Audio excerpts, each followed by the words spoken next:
इस वीडियो में हम आदि गुरु शंकराचार्य जी के बारे में जानेंगे। तो आइए शुरू करते हैं।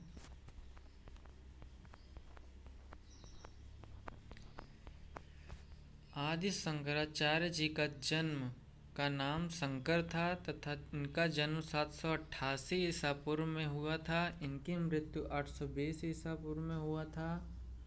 अद्वैत वेदांत के प्रणेता, संस्कृत के विद्वान, उपनिषद व्याख्याता और हिंदू धर्म प्रचारक थे।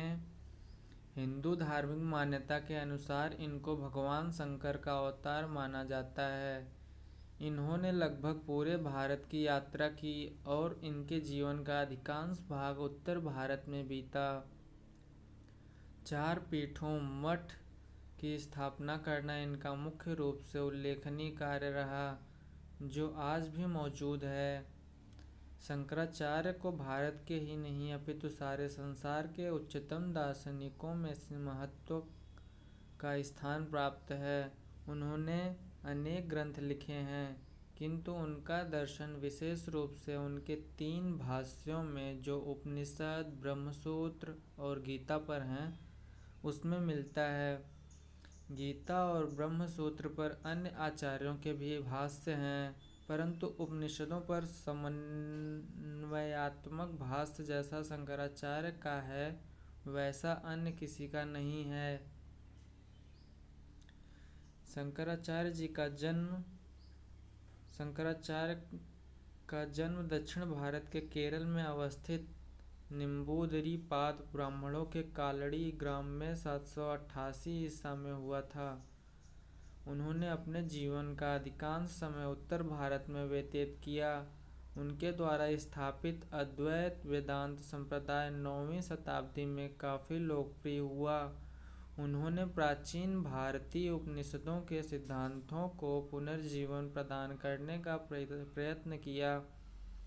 उन्होंने ईश्वर को पूर्ण वास्तविकता के रूप में स्वीकार किया और साथ ही इस संसार को भ्रम या माया बताया है। उनके अनुसार अज्ञानी लोग ही ईश्वर को वास्तविक न मानकर संसार को वास्तविक मानते हैं। ज्ञानी लोगों का मुख्य उद्देश्य अपने आप को भ्रम व माया से मुक्त करना एवं ईश्वर और ब्रह्म से तादात्म्य स्थापित करना होना चाहिए। शंकराचार्य ने वर्ण पर आधारित ब्राह्मण प्रधान सामाजिक व्यवस्था का समर्थन किया है। शंकराचार्य ने सन्यासी समुदाय में सुधार के लिए उपमहाद्वीप में चारों दिशाओं में 4 मठों की स्थापना की है। अवतारवाद के अनुसार ईश्वर तब अवतार लेता है जब धर्म की हानि होती है। धर्म और समाज को व्यवस्थित करने के लिए ही आशुतोष शिव का आगमन आदि शंकराचार्य के रूप में हुआ है। शंकराचार्य जी की शिक्षा। हिंदू धर्म की मान्यता के अनुसार आदि शंकराचार्य ने अपनी अनन्य निष्ठा के फलस्वरूप अपने सद्गुरु से शास्त्रों का ज्ञान ही नहीं प्राप्त किया, बल्कि ब्रह्मत्व का भी अनुभव किया। जीवन के व्यावहारिक और आध्यात्मिक पक्ष की सत्यता को इन्होंने जहाँ काशी में घटी 2 विभिन्न घटनाओं के द्वारा जाना, वहीं मंडन मिश्र से हुए शास्त्रार्थ के बाद पर काया प्रवेश द्वारा उस यथार्थ का भी अनुभव किया, जिसे संन्यास की मर्यादा में भोगा नहीं जा सकता। यही कारण है कि कुछ बातों के बारे में पूर्वाग्रह दिखाते हुए भी लोक संग्रह के लिए आचार्य शंकर आध्यात्म की चरम स्थिति में किसी तरह के बंधन को स्वीकार नहीं करते हैं। अपनी माता के जीवन के अंतिम क्षणों में पहुंचकर पुत्र होने के कर्तव्य का पालन करना इस संदर्भ में अत्यंत महत्वपूर्ण घटना है। आदि शंकराचार्य जी की रचनाएं व उनका व्यक्तित्व पर प्रकाश डालते हैं। शंकराचार्य ने उपनिषदों, श्रीमद् भागवत गीता एवं ब्रह्मसूत्र पर भाष्य लिखे हैं। उपनिषद, ब्रह्मसूत्र एवं गीता पर लिखे गए शंकराचार्य के भाष्य को प्रस्थानत्रयी के अंतर्गत रखते हैं। शंकराचार्य ने हिंदू धर्म के स्थायित्व, प्रचार, प्रसार एवं प्रगति में अपूर्व योगदान दिया है। उनके व्यक्तित्व में गुरु दार्शनिक, समाज एवं धर्म सुधारक, विभिन्न मतों तथा संप्रदायों के समन्वयकर्ता का रूप दिखाई पड़ता है। शंकराचार्य अपने समय के उत्कृष्ट विद्वान एवं दार्शनिक थे। इतिहास में उनका स्थान इनके अद्वैत सिद्धांत के कारण अमर है। गौड़पाद के शिष्य गोविंद योगी को शंकराचार्य ने अपना प्रथम गुरु बनाया। गोविंद योगी से उन्हें परमहंस की उपाधि प्राप्त हुई। कुछ विद्वान शंकराचार्य पर बौद्ध शून्यवाद का प्रभाव देखते हैं तथा उन्हें प्रच्छन्न बौद्ध की संज्ञा देते हैं। आइए आदि शंकराचार्य जी की मोक्ष और उनकी ज्ञान प्राप्ति की चर्चा करते हैं। आचार्य शंकर जीवन में धर्म, अर्थ और काम को निरर्थक मानते हैं। वे ज्ञान को अद्वैत ज्ञान की परम साधना मानते हैं, क्योंकि ज्ञान समस्त कर्मों को जलाकर भस्म कर देता है। सृष्टि का विवेचन करते समय कि इसकी उत्पत्ति कैसे होती है, वे इसका मूल कारण ब्रह्म को मानते हैं। वह ब्रह्म अपनी माया शक्ति के संयोग से इस सृष्टि का निर्माण करता है, ऐसी उनकी धारणा है। लेकिन यहाँ यह नहीं भूलना चाहिए कि शक्ति और शक्तिमान एक ही है, दोनों में कोई अंतर नहीं है। इस प्रकार सृष्टि के विवेचन से एक बात और भी स्पष्ट होती है कि परमात्मा को सर्वव्यापक कहना भी भूल है, क्योंकि वह सर्वरूप है। वह अनेक रूप हो गया, यह अनेकता है ही नहीं। मैं एक हूँ, बहुत हो जाऊँ। अद्वैत मत का यह कथन संकेत करता है कि शैतान या बुरी आत्मा का कोई अस्तित्व नहीं है। ऐसा कहीं दिखाई भी नहीं देता है, तो वह वस्तुतः नहीं है, भ्रम है। बस जीवों और ब्रह्मव्यय नापरह जीव ही ब्रह्म है, अन्य नहीं।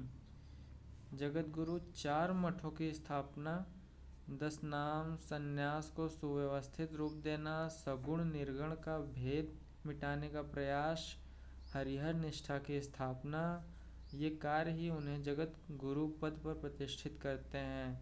स्वामी विवेकानंद, स्वामी रामतीर्थ जैसे युवा सन्यासियों ने विदेशों में जाकर जिस वेदांत का घोष किया, वह शंकर वेदांत ही तो था। जगत गुरु कहलाना केवल उस परंपरा का निर्वाह करना और स्वयं को उस रूप में प्रतिष्ठित करना बिल्कुल अलग अलग बातें हैं। आज भारत को एक ऐसे ही महान व्यक्तित्व की आवश्यकता है जिसमें योगी, कवि, भक्त, कर्मनिष्ठ और शास्त्रीय ज्ञान के साथ ही जनकल्याण की भावना हो, जो सत्य के लिए सर्वस्व का त्याग करने को उद्यत हो। शंकराचार्य जी की कथन। शंकराचार्य जी का कथन है कि अद्वैत दर्शन की परंपरा अत्यंत प्राचीन है और उपनिषदों की शिक्षा पर अवलंबित है। अद्वैत दर्शन के 3 पहलू हैं: तत्व, मीमांसा, ज्ञान। मीमांसा, आचार, दर्शन, इनका अलग अलग विकास शंकराचार्य के बाद के वेदांतियों ने किया। तत्व मीमांसा की दृष्टि से अद्वैतवाद का अर्थ है कि सभी प्रकार के द्वैत या भेद का निषेध। अंतिम तत्व ब्रह्म एक और अद्वैत है, उसमें स्वगत, स्वजातीय तथा विजातीय किसी भी प्रकार का द्वैत नहीं है। ब्रह्म निर्वयम, अविभाज्य और अनंत है। उसे सच्चिदानंद या सत्यम, ज्ञानम, अनंतम ब्रह्मा भी कहा गया है। असत का निषेध करने से जो प्राप्त हो वह सत, अचित का निषेध करने से जो प्राप्त हो वह चित, और दुख का निषेध करने से जो प्राप्त हो वह आनंद है।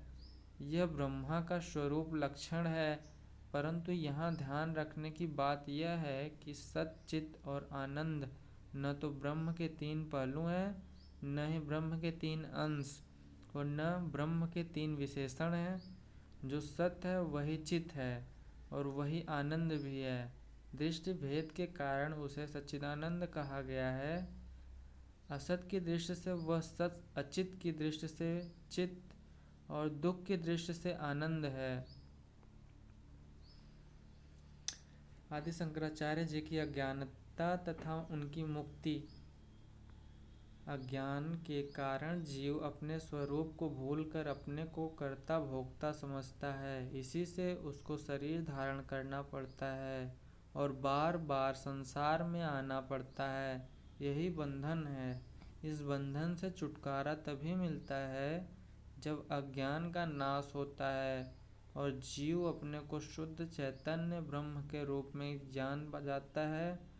शरीर रहते हुए भी ज्ञान के हो जाने पर जीव मुक्त हो सकता है, क्योंकि शरीर तभी तक बंधन है जब तक जीव अपने को आत्मा रूप में न जानकर अपने को शरीर, इंद्रिय, मन आदि के रूप में समझता है।